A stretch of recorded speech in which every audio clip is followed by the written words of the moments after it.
Everyone has a goal in chess. Maybe some of you want to get to 500, maybe others want to get to 1000, maybe others to 2000, and my goal is to become a candidate master. But in the meanwhile, I was trying to reach 2200 on the rapid session of chess.com.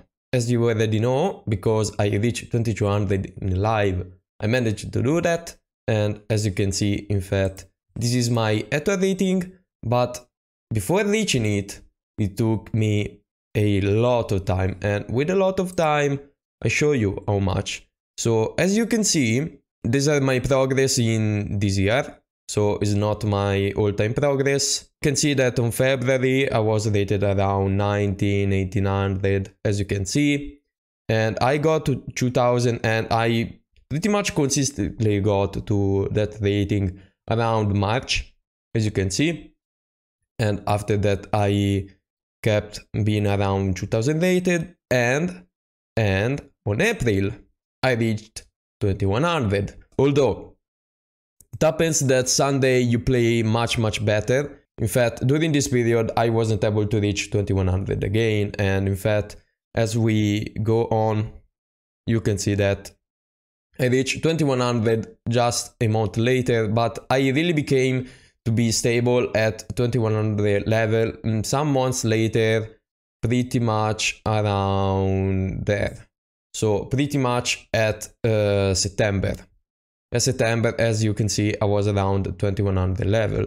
So it took me a month just to be stable at 2100 level, and this show you how much it takes you to get better at chess at a certain point, and how much though you need to be consistent and believe that you're going to get better. Because it's not easy to play chess every month and see that you're not making progresses, but if you really believe in that and if you stay consistent, progress will come eventually. And in fact, now I reach 2200, so pretty much 10 months after I reached 2100 the first time, I was able to reach 2200. So 2200 at February.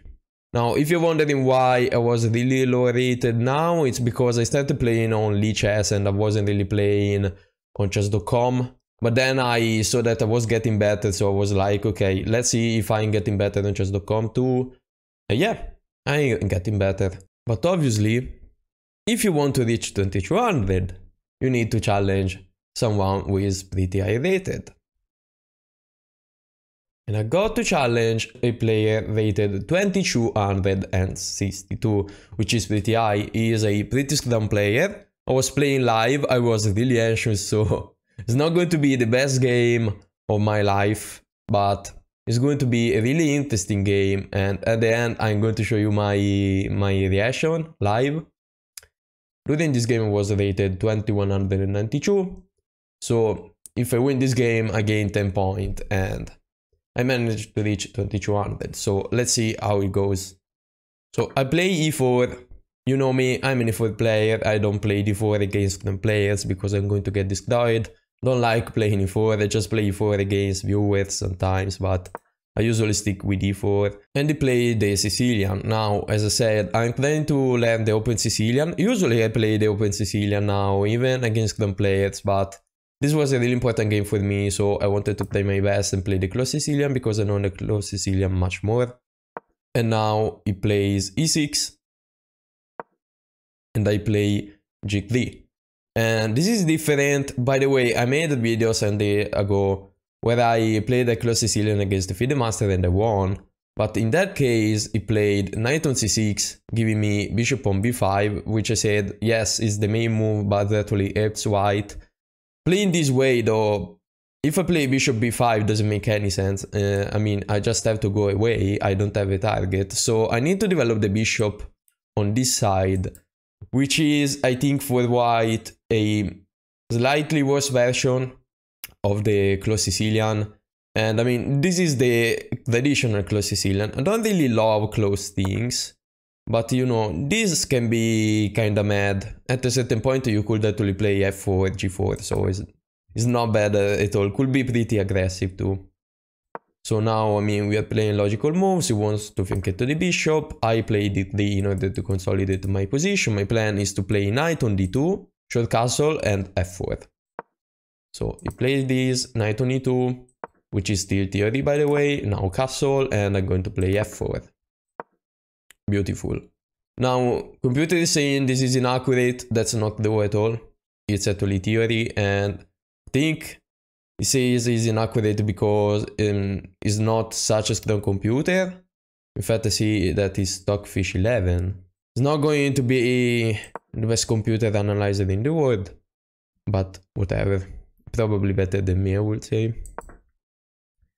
So I play h3. h3 makes sense because I want to play bishop on e3. And he's going to play knight on g4. So h3 just prevents that. And in the future I want to play king on h2, just defending it and life is good. Now, rook on e8, maybe because he wants to push. Like pushing now doesn't make a lot of sense for black because it just gives me f5 and I open everything and I'm battered. So it doesn't make a lot of sense actually. The best move is to play the rook on a8 to b8 because of this spin.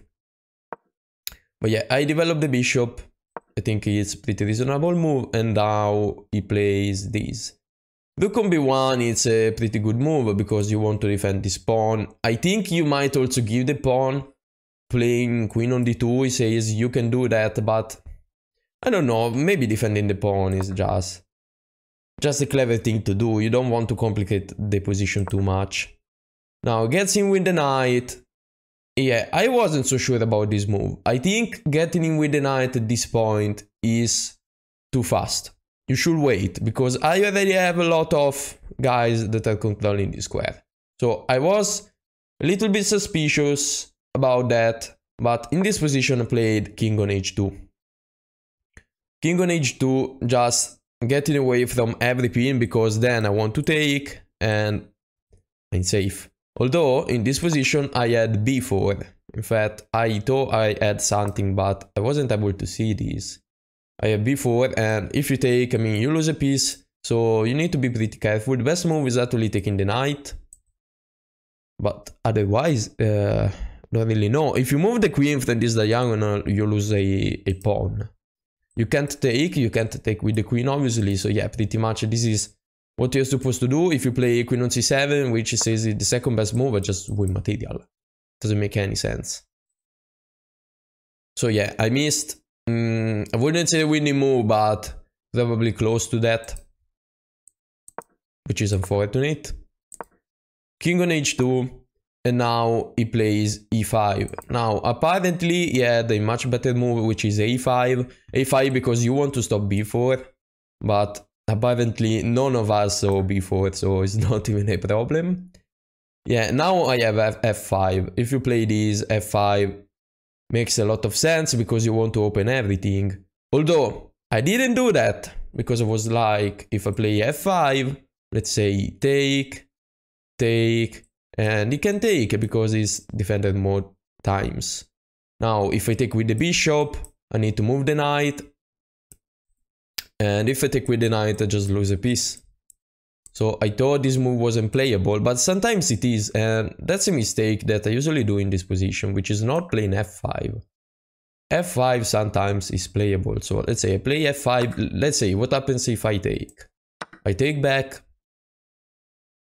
What happens if we take this?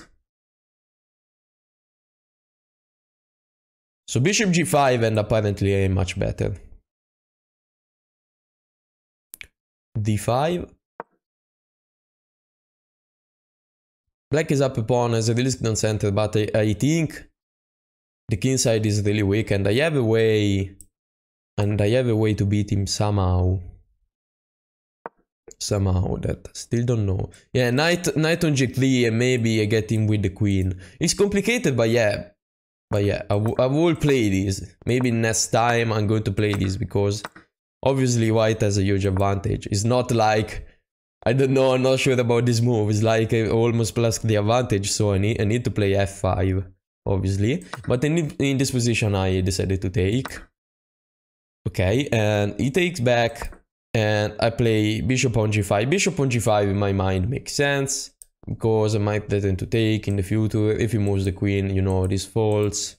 I'm probably threatening this, and it needs to stay on this rank. So I mean, I have something going on at least. He plays this move, and now this is another time where I have a huge advantage, and I should play knight takes d4 or g4, he says. G4? Well, g4 I can't really understand it. Maybe it's because of that. Otherwise it's knight takes d4, let's say he takes this way. So he takes knight d5, but then he takes, so what?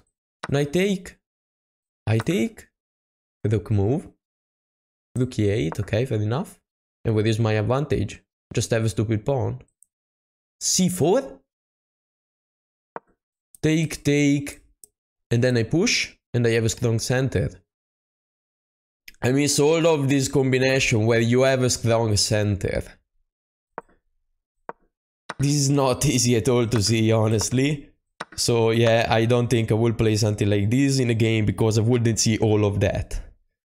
Just didn't make a lot of sense to me to give him these. Just fits in the pawn stature. Didn't make a lot of sense in my opinion. So instead of doing that, I play this. Take. Yes, it's good that I'm giving the bishop, but I have counterplay. Because now I take. Now he says that knight d5 first is the best. Wasn't sure about that. And now I put the knight on d5, and my knight on d5 is pretty good. And also his knight could go away. My knight is not so easy to remove from this outpost, so I thought I was playing pretty well. Although playing this give him queen on f2. And queen on f2 is something that you shouldn't really give to someone. Because now the queen is pretty active. And now I want to play queens, because if I manage to play queens, my position is not bad at all, because I still have a really good knight and it doesn't have pressure. So what I do in this position is, first of all, I play rook on c1. It's the best move, because you have a plan. You want to play queen on f1, playing queens. You can do that now because this pawn is hanging, but now that is not, you can play queen on f1, so it makes a lot of sense.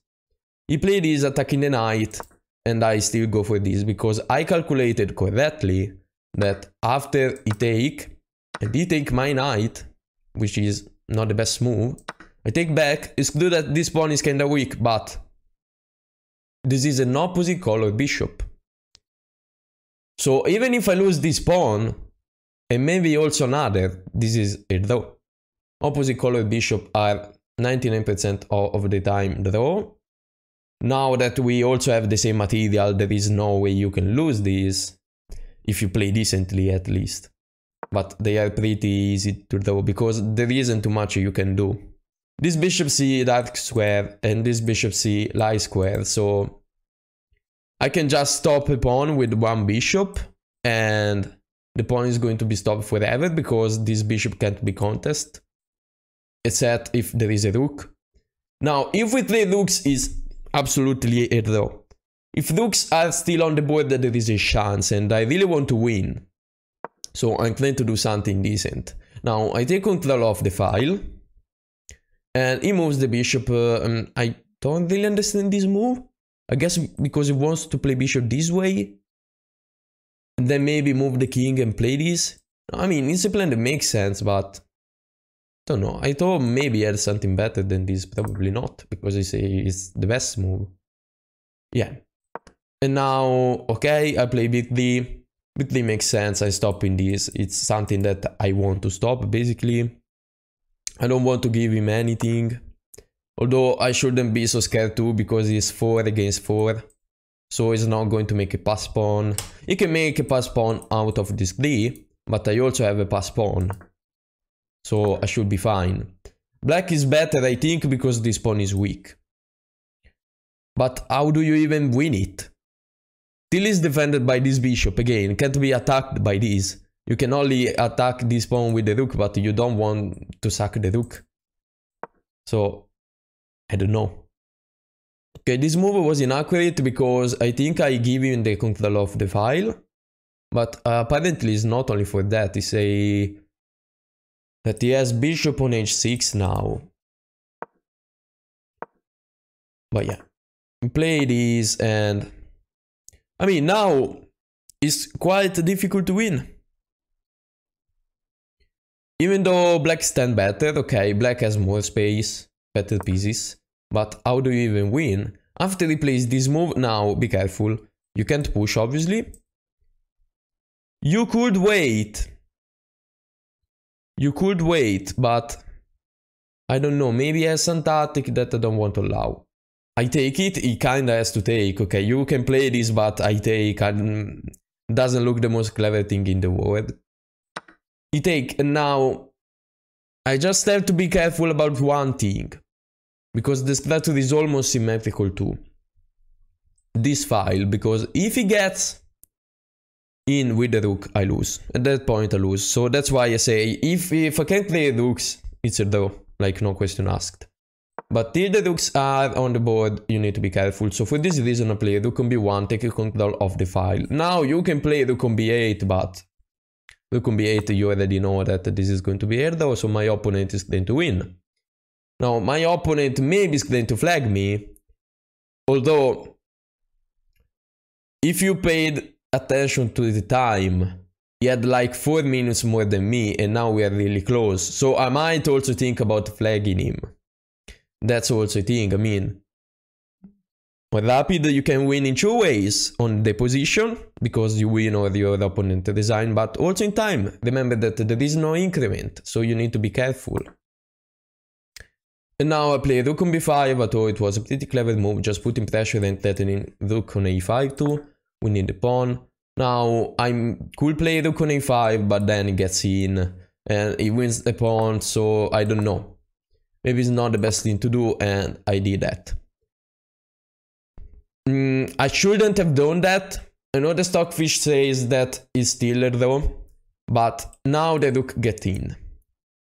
I win a pawn, he wins a pawn too, and that's a thing that I just shouldn't allow.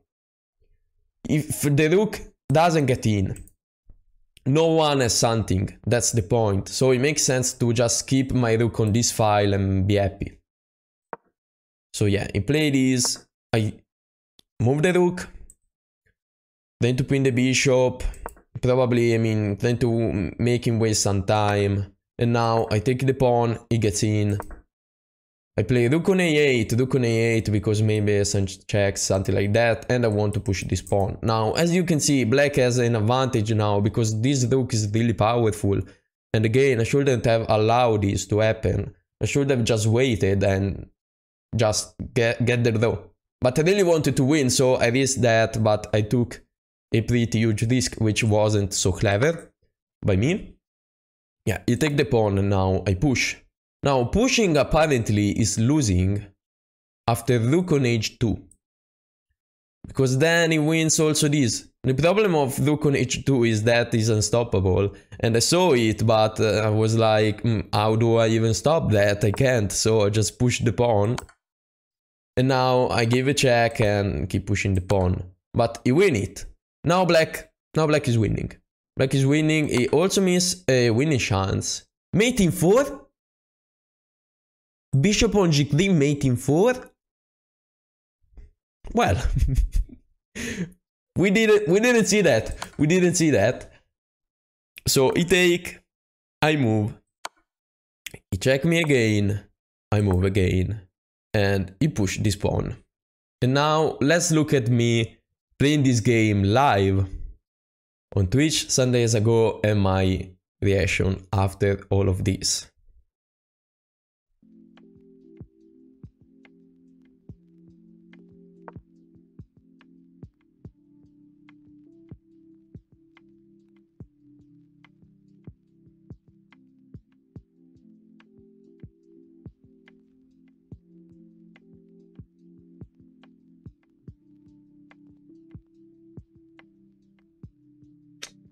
So probably fucked up.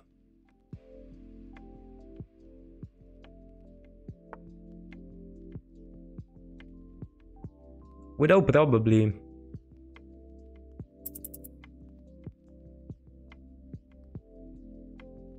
I have these, thank God.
Why not this way? Good question. I win on time. I win on time.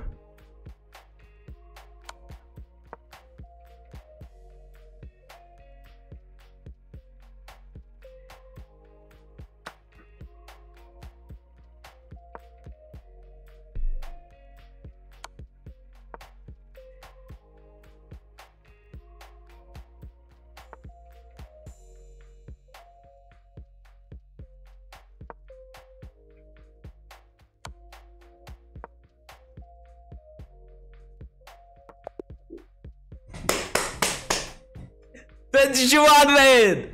$2,200! Who fucking cares? Who fucking cares? $2,200 anyway! Completely lost! Completely lost! And win on time!